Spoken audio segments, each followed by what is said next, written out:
I even remember one time it was too much for me. I even posted on my Facebook and told people, if this is going to be my last post, just know life was good. But I was lying. I was not supposed to cry. But man, it was a nasty experience.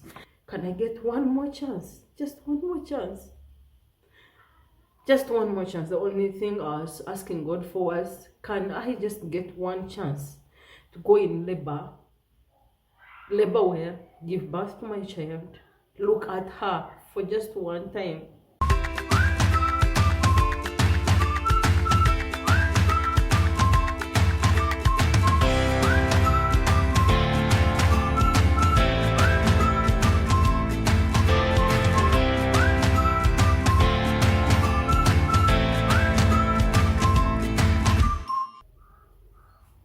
Hi guys, welcome back to my channel. It's the cooking nurse, and today we are not cooking. Today I'm going to be sharing about my COVID story, my COVID journey, and how I managed to be here right now looking like this. You're looking at a survivor right now, one who almost lost her life. Okay, so if you're somewhere there, and we're in hard times in my country, Uganda, and it's almost everywhere. Very many people are testing positive, and most of them are losing lives. Most of them don't even know what to do or where to start, just like myself. But then I think experience is the best teacher, and yeah, I am to share some of those little things that I learned while I was down. So if you haven't subscribed yet, please subscribe. I do food recipes. We cook some simple, manageable, homemade meals that are intended to help people who want to have a great time. Food is one of those things that really bring people out there. It makes you feel great when you have a great meal, especially now the mothers who are home. They have children, they have husbands and people to take care of. Those are my people. I want us to always be on point. So if you haven't subscribed and you really want to improve in one way or the other, then this is the channel.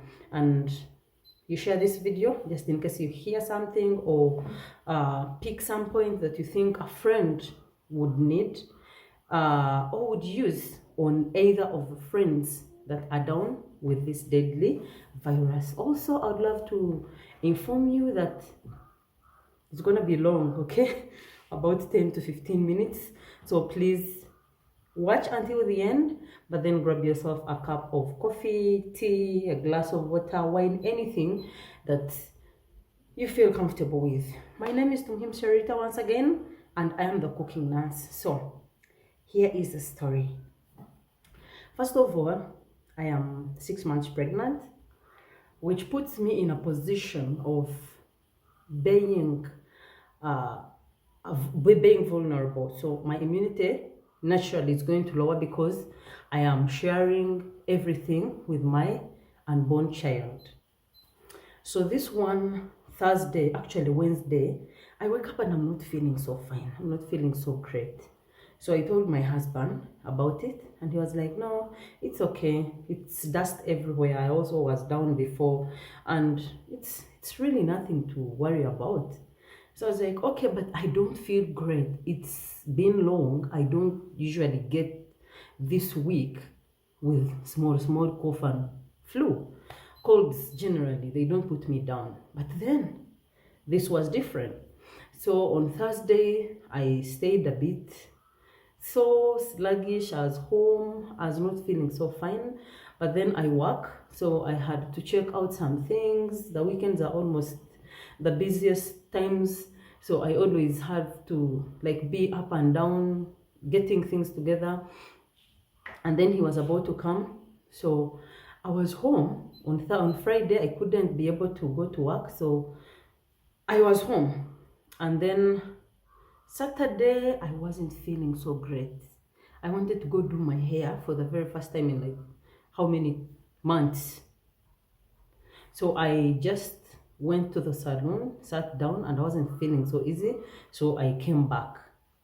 Now on Sunday, it got worse. I was in bed and all of a sudden, it's like someone just poured charcoal somewhere and then I was burning, I was evaporating. The temperature really hit, and as I came in, text my friend, one of my doctor friends, to help me tell me if this is really COVID. But remember, by then I was feeling weak. I had cough. It was productive well, but really irritating in a way that it is not the normal cough that I always have. I had flu. I now had developed high fever, so I wasn't smelling anything. That made it worse because the previous night they had made beef. I actually had cooked beef stew and I was not smelling anything. I was like, what's wrong? How can't I smell anything? What kind of flu is this one? It's a new one, I don't know. So I told my friend, Jerry's Fitness, and he told me, Rita, that's more like COVID. I think you should test. So he sent me numbers. And I'm sorry to say, intern doctors are so proud. I don't know why, but it's fine. He didn't respond to me. He told me, I think you've called the wrong number. And I'm like, I don't look stupid to you to wake up in the morning and I just start calling you. You get, just help me. I think he didn't want to work on Sunday. He thought I wanted to, go in and test on a Sunday. So he completely refused. And I received another number of a doctor who was really helpful. So he gave me an appointment and told me to be at the hospital, the main hospital in Mara, at 9 the next morning, which was Monday. And, my husband kept on telling me, why are you going to test? It is okay, you're going to get well. I said, no.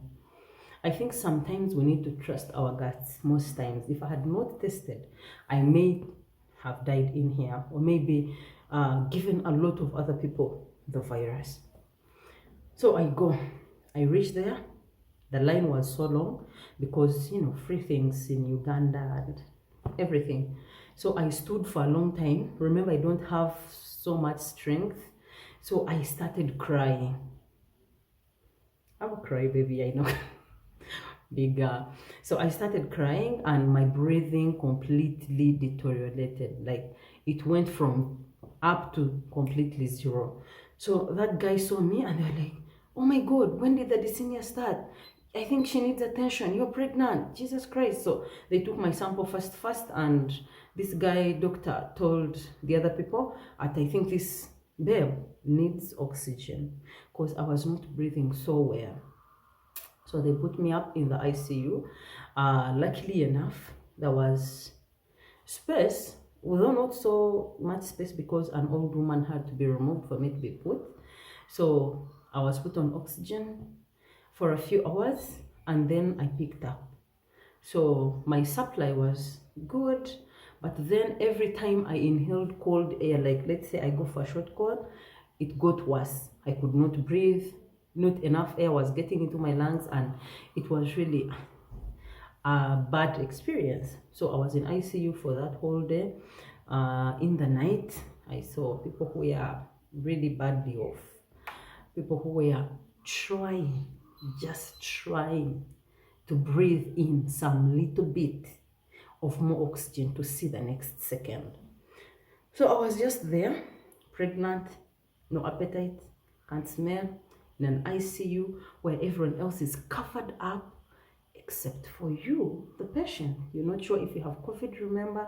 If you don't have it, then you're going to contract it, of course, from the people who are sick because they are breathing everywhere. And I was just there. So the next morning, I had reactions in the night and was put on drips, and that was all okay. But what I can tell you, it was a nasty experience.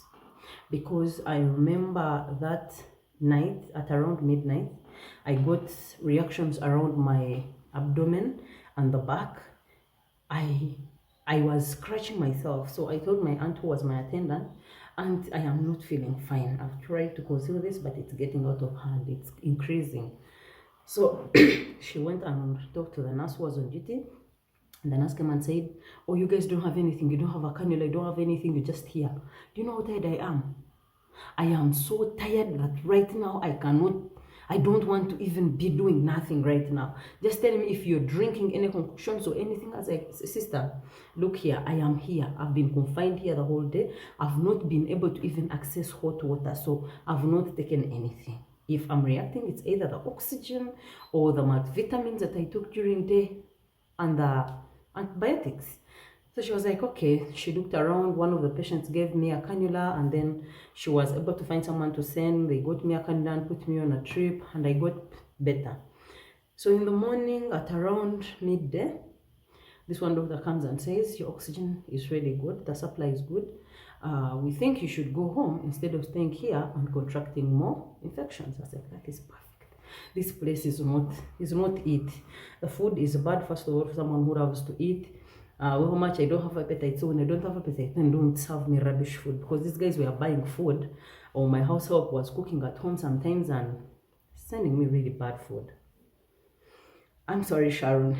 But yeah, so I was discharged and came back home, not in a great state. Now, that is when the COVID started. That is when it came in.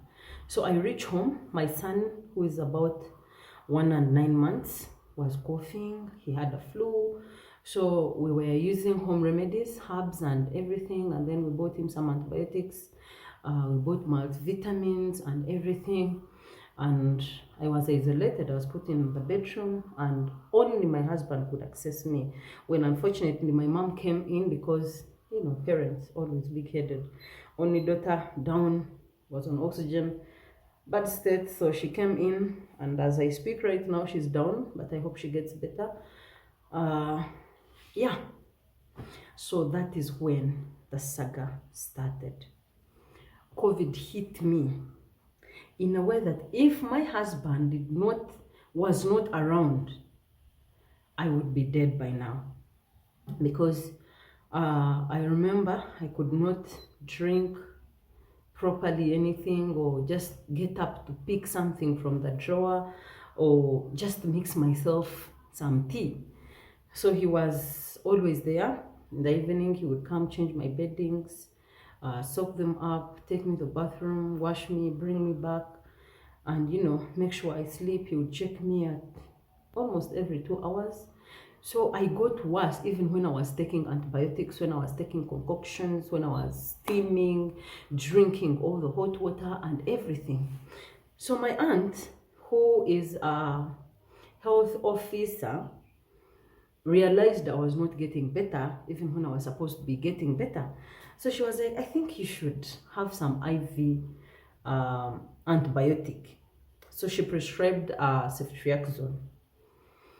Now, the problem is I cannot go back to the hospital because there's no space for me, and I cannot be admitted on the general ward, because this was Thursday and I had been texting in to get my results.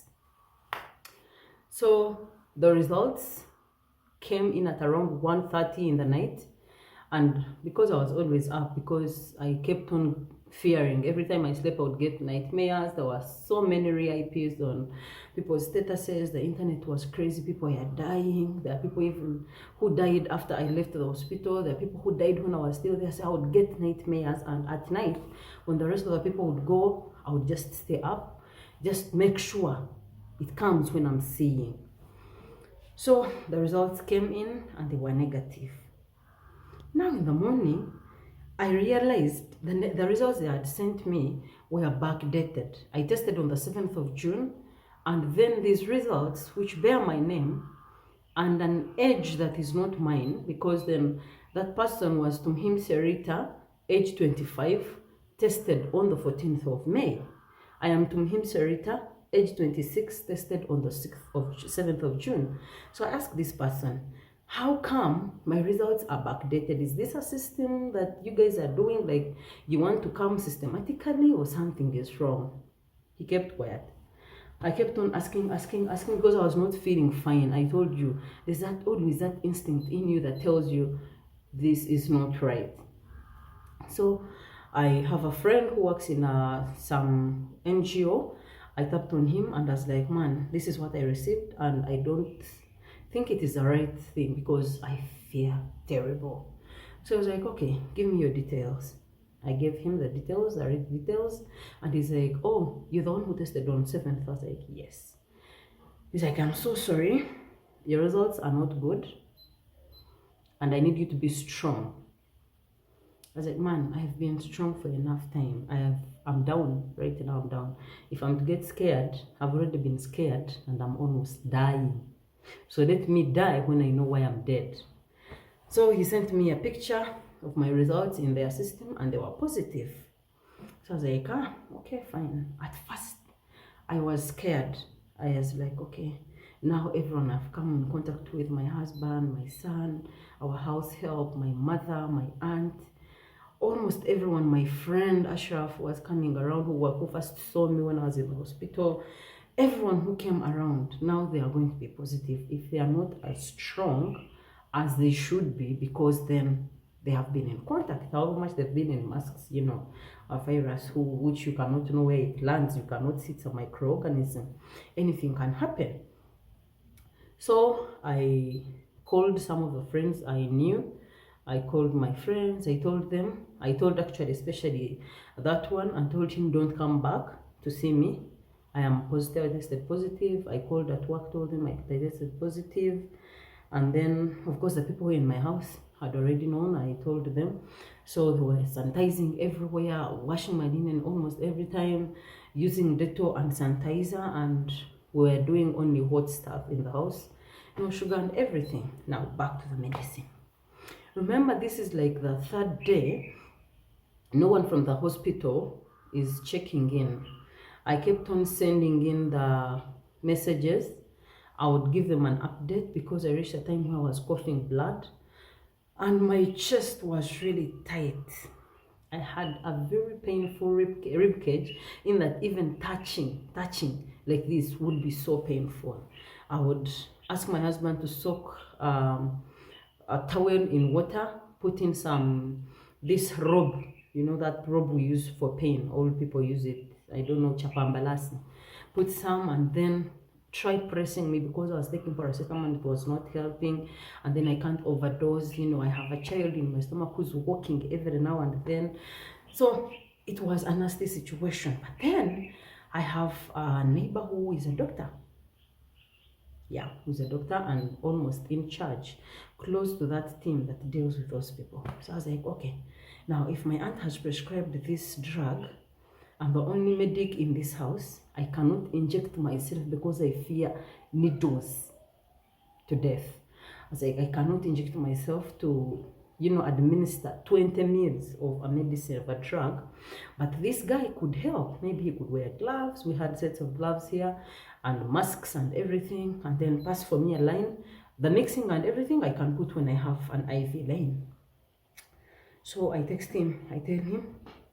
He told me, no, I think you should go to the hospital. I said, I've been in the hospital and they have sent me back home. There's no way I can go back to the hospital. Plus, it's already late. He refused. So I texted another friend of mine. It's called Blue Tiger. If you happen to be here on YouTube right now, search him up. He's a doctor and a musician. He told me, Rita, my wife is going through the same. I am going through the same. I could help you if you don't mind. I said, I do not mind. Bro, I'm already positive. You're already positive. I do not mind. Come and help me. I am dying. By the time I accept for someone to come and pass a cannula willingly, me, no, it's painful. So Blue Tiger came. The next morning, he brought some of the things he needed to use, the glucometer to measure my blood sugar, the pulse oximeter to just check if my oxygen was good. So he came the next morning, passed a line, gave me my first dose, checked me. My sugar was a little bit high because apparently this COVID makes the blood sugar elevate. I did not know that one. I was told to stop taking good things, fried foods and everything, but still, I was not eating, so it was no problem. So the next day he came again and gave me my next shot, and now this doctor friend of mine, my neighbor, texts me and tells me, oh, I had your name in the hospital. we were talking about our patients, people under our care, people under our care. I said, which care? Which care are we under?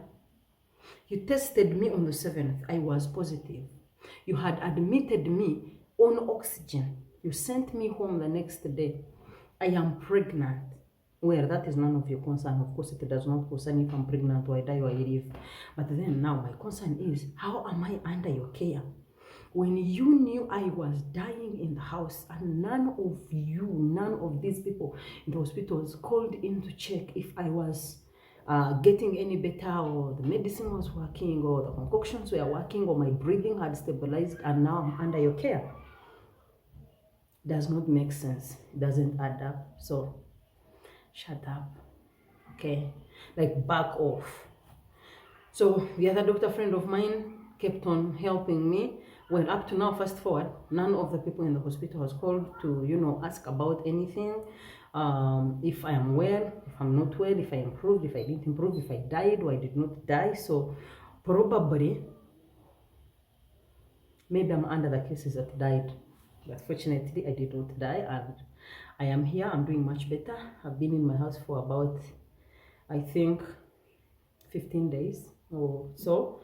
I'm going to do my other test later on next week and see if it's negative, so I can get back into the public now.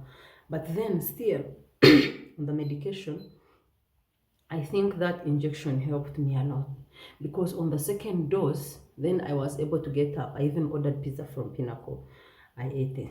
If I had died, if I had died, I would have missed food. One of the things I would have missed the most would have been food. I even remember one time it was too much for me. I even posted on my Facebook and told people, if this is going to be my last post, just know life was good. But I was lying. I was lying. I was missing my son. I had not met him in so many days. He would come at the door and peep, and the dad would be like, get back, and he would be crying. I missed the fact that I was not going to be able to see my child, my unborn child. I was not supposed to cry. But man, it was a nasty experience. So I just looked at the post and then put it down later on. But man, it was real. It was real. My friend Shane just asked me, how does it feel to be almost dead? It's real. You're going. You feel your life is getting out of your body and you can't do nothing about it. All you're just doing is, can I get one more chance? Just one more chance. Just one more chance. The only thing I was asking God for was, can I just get one chance to go in labor where, give birth to my child, look at her for just one time. And I also know I had a daughter, and then you take me home. Please, just one like this. And I remember that night my friend lost a parent, and I was dreaming about that every other second I closed my eyes. I even told them, maybe tonight I may not even see tomorrow. When I reach heaven, I'm going to make sure to check her out, and I'll tell her how much you loved her. Maybe all the things you would want me to say, tell me. When I reach heaven, I'll talk to her, because it was painful. People who have not suffered from COVID, make sure you do not. Wear your mask if you don't have anything to do in town. If you're weak, as me right now, you're vulnerable and you don't have nothing to do in town, you're not supposed to be in a place, but then because you're bored at home and now you just want to go, don't. Just make sure you do not contact the virus. Just make sure you do not, because it is not funny. You're going to go in the hospital, people are tired. The doctors are tired, the nurses are tired. They do not allow you people to come inside because that is a very sealed off place. You're in there alone. All these concoctions they are telling you about, you will not access them. You are going to feel the pain to the bone, because they do not even give you drugs when you're there. Maybe in other places, but where I was, they do not give you drugs if they are monitoring your oxygen and it's okay. Even if it's not okay, if they ask you for drugs, if they want to give you drugs for other things, they will just ask you to buy them. Then you will just go and buy drugs. I was buying azithromycin, swallowing and everything, and it was not working, you get. So you will feel the pain. So one thing I would say is the lockdown is bad right now. The situation we're in is bad. The finances are not really so well. We don't know, some of us, where we're going to get our next meal, or how we are going to survive the next month without rent and everything. But this particular virus, this one, me, I am big-headed, by the way. If you ask people who know me, I am very big-headed. But if I tell you, then just know it's freaking scary up there.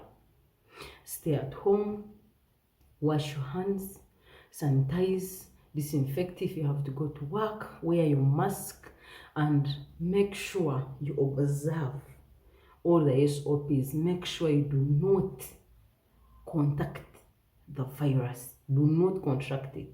Because when I understand, of course, it is not something I woke up in the morning, I'm like, aha, now today I'm going to go to town and I will carry COVID and bring it back. No, I did not. Most times you do not know, but then I would say that I was never careful before. I didn't mind if I wore my mask or not, because I mean the media is saying it's propaganda. People are saying, it's the government. People are saying, it is not even real. The second, which one is this second wave? My friend used to tell me, when calamity is not in your house, you have a lot to say until it's in your house. So one thing I would say is, guys, stay safe. Just know you're on your own if you get the virus. The bills in some private hospitals are hiking. They are really high. People like me, because I remember actually when I reached the hospital, I asked this guy, I was like, man, I know I'm not feeling fine, but is this place for government or it's private? He told me, oh, it's government provided. You'll not be paying any money, but if you need any drugs, then you'll buy. I was like, oh, that's a relief. Thank you. If it was private, I was not even going to sleep there one night because I could not afford. So if you are like me, then I think it's high time. We just have to observe the SOPs and be better citizens. You know, we want to see tomorrow.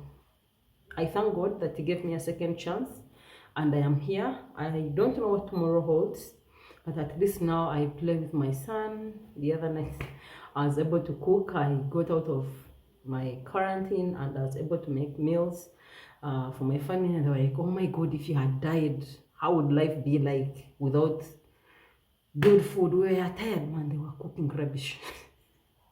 So yeah, I thank God that I'm here now, and we are okay. We are fine. I survived death of COVID-19, and I'm here. Something else is going to kill me eventually, but I am happy that I am here to share with you this story. So you guys stay safe, be good people, listen, and don't try to always be on the defiant side. Okay, I know a lot of things, a lot of words are going around, but it is hard. It is actually harder than we know, because when you're not there, when calamity is not in your house, always you've got a lot to say. But when it finally hits you, that is when you know reality is different from what you see on media, is different from what you hear from the memlords, is different from everything else. I'm the cooking nurse. I'm going to be creating more content.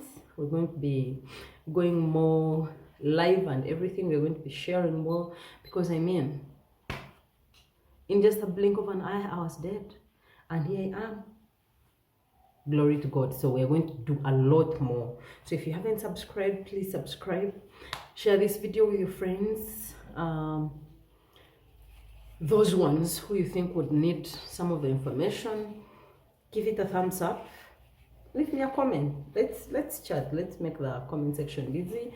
And please, I have a video that talks about those concoctions that help you soothe the coughing and the sneezing and everything. It does not cure COVID, but it helps you improve and gain some strength. It's called dawa tea. Dawa is medicine or drug, if you directly translate it. And I'm going to leave the link in the description box. Please make sure to check it out. So bye guys, until next time. I'll see you in my next recipe video. Bye. Be safe, please, for your families, for you, for me, because I mean, if you're not there, what are we doing? Bye.